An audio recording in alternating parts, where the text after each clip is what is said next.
Est-ce que le vaccin est dangereux pour les femmes enceintes?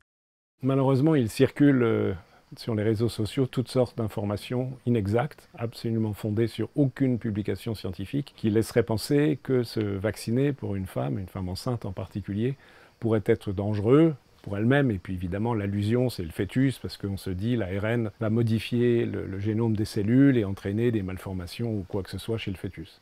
Ceci est tout à fait inexact pour plusieurs raisons. D'abord, en termes de raisonnement de base, on sait que l'ARN qui est injecté dans ces vaccins est éliminé en 2-3 jours.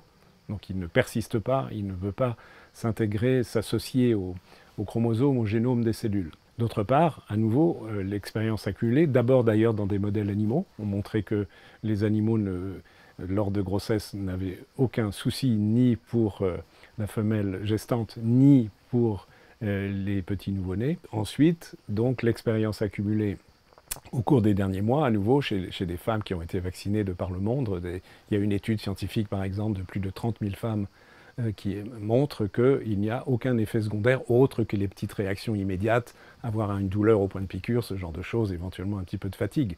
Mais non, la vaccination, il faut le dire haut et fort, contrairement à des informations qui n'ont aucun substratum, aucune base scientifique, n'est pas dangereuse et par contre, elle est extrêmement utile. Parce que, je le répète, le Covid, chez une femme enceinte, peut être une maladie grave, avec un risque de se retrouver en réanimation du fait de difficultés respiratoires, ou avoir une poussée d'hypertension artérielle sévère, et entraîner des conséquences pour le fœtus. Quelques avortements, des fausses couches ont été observés, des cas de prématurité, ou ce qu'on appelle des retards de croissance intra-utérin, c'est-à-dire que le bébé naît, mais n'a pas eu une croissance normale. Donc le danger, il n'est pas dans le vaccin, il est dans la maladie. Et la maladie, ça s'évite par le vaccin dès le début de la grossesse.